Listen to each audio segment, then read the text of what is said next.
আসসালামু আলাইকুম, সবাই কেমন আছেন? আশা করি সবাই ভালো আছেন। তো প্রতিদিনের মতো আমার এই যে ব্লগ ভিডিও লইয়া আজকেও আপনারা সামনে আয়া পড়লাম নতুন আর একটা ভিডিও লইয়া।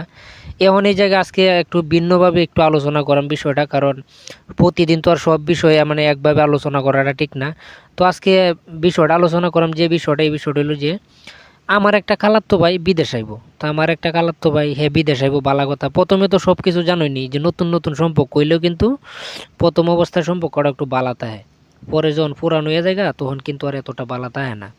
তো যখন বিদেশ আওয়ার সময় যারা বিদেশ আইয়ে, তারা যখন বিদেশ আইয়ে তখন কিন্তু দালালরার সাথেই কইন, অন্য মানুষের সাথেই কইন, মানে নিজের লোক ধরে, অনেকে নিজের লোক ধরে আইয়ে, অনেকেই মনে করেন যে এজেন্সির মাধ্যমে আইয়ে, ঠিক আছে।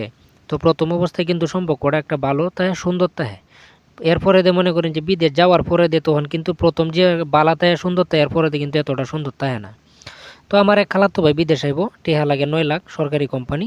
তো বালাগতা সরকারি কোম্পানি মধ্যে আইব, টিহা 9 লাখ বেতনও মনে করেন যে 70,000 টিয়ার মতো পড়বো। এখন 70,000 টিয়ার মতো যেহেতু বেতন পড়বে, 9 লাখ টিয়া দিলেও তো আর সমস্যা নাই।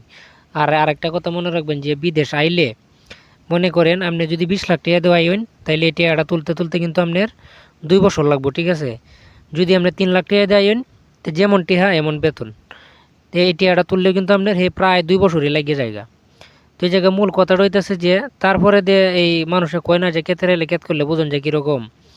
এরপরে দিয়ে হ্যাঁ টেহাটুয়া মোটামুটিভাবে 2-3 লাখ টাকা জমা দিছে। তো 2-3 লাখ টাকা জমা দেওয়ার পরে দিয়ে অনেক মানুষ অনেক ধরনের কথা কয়। বিদেশ আইলে কিন্তু কত মানুষে কত ধরনের কথা কয়। যখন আমি আইছি কিন্তু আমার বাইরের মাধ্যমে। তো আমার বাইরের মাধ্যমে আওয়ার পরে দিয়ে মানে 3 লাখ টাকা লাগে। তো এরকমও মানুষে কইছে যে মালদ্বীপ যাইলে 3 লাখ টাকা লাগে, কেডা কইছে মালদ্বীপ 1.5 লাখ টাকাতে যাওয়ান যায়, 1,20,000 টাকাতে যাওয়ান যায়, এরকমভাবে কইছে যে অর্ধেক টিহা তোমার বাইরে মাইরে দিব, ঠিক আছে, কায়ালবো, এরকমও কথা কইছে। তো আমি কিন্তু কেউর কথা শুনছি না। আমার কথা হইলো যে যা করাম এক নিয়তে, হ্যাঁ, মরলেও সই থাকলেও সই, নিয়ত তো নিয়তি। আর বিদেশ আইলেও তো বক্ক চক্কর মানুষের কথা শুনলে তো ডরানিটা ঠিক না, ঠিক আছে। কাম যেটা করবেন এটা এক মনে এক চিত্তে করা লাগে, এটা হইলো মূল বিষয়।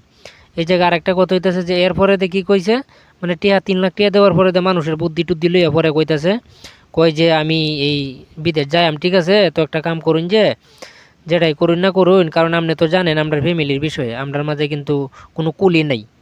মানে এরকম একটা কথা কইছে যে কোনো কুলি নাই। এমন নিয়ে যদি আমার কার্টুন টানানিত লাগাইয়া দেন, বস্তা টানানিত না লাগাইয়া দেন, তাই কিন্তু হইতো না। অথচ যে লোকটা কইতেছে যে আমরা ফ্যামিলির মধ্যে, আমরা পরিবারের মধ্যে কোনো কুলি নাই, আমরা বংশের মধ্যে কোনো কুলি নাই, হ্যাঁ, এখন হ্যাঁ আল্লাহ বুঝেন হ্যাঁ কীরকম যে বিদেশটা করব, ঠিক আছে। হ্যাঁ আওয়ার আগে কত জাতির ফন্দি নন্দি আইতে না ডাইরেক্ট না হরে লিয়া, এত কথা কোয়াটার কি দরকার। আচ্ছা যাই হোক, যারা মনে করেন যে বিদেশ আইবেন এক মনে এক চিত্তে আইবেন, ভালো লোক দূরে আইবেন। আর বিশেষ করে কত হলো যে আমি আসলে কোনো লোক টোক আনি না, আর আমি কিন্তু এমন কোনো দালালও না, ঠিক আছে। তো এই জায়গায় আরেকটা কথা হলো যে আমি বিশেষ করে আমি মালদ্বীপ আছি, প্রায় 2 বছর ধরে আছি। তো এই জায়গাতে আজকে এই আমরা তো সবাই জানেন যে আমি 2 বছর যাবত একটা আইল্যান্ডের মাঝে আছি, যেহেতু গেস্ট হাউসটা আপনারা সামনে দেখতেছেন। তো আজকে এই জায়গা তাওয়ার পরে দিয়ে মনটা মানে খুবই টানতেছে যে একটু জিম টিম করে দেয়, যেহেতু আমার এখন বাড়ির যাওয়ার সময় হয়ে যাচ্ছে গা। তো এখন অনেকক্ষণ এই জায়গার মধ্যে জিম করছি দেখছি নি। আর সবাই তো জানেনি মালদ্বীপের অবস্থা, মালদ্বীপের জনসংখ্যা কিন্তু কম, কিন্তু প্রবাসী কিন্তু প্রায় মনে করুন যে অনেক প্রবাসী। আর মালদ্বীপ মোটামুটিভাবে একবারে উন্নত কম না, মোটামুটিভাবে ভালো উন্নত আছে আমরা বাংলাদেশের থেকে। আমি মনে করি যে পয়সার যে একটা রেট এদিকে ভালো আছে। তো আচ্ছা যাই হোক, মোটামুটি অনেক কথা কইলাম, পরবর্তী ভিডিওতে আবার কথা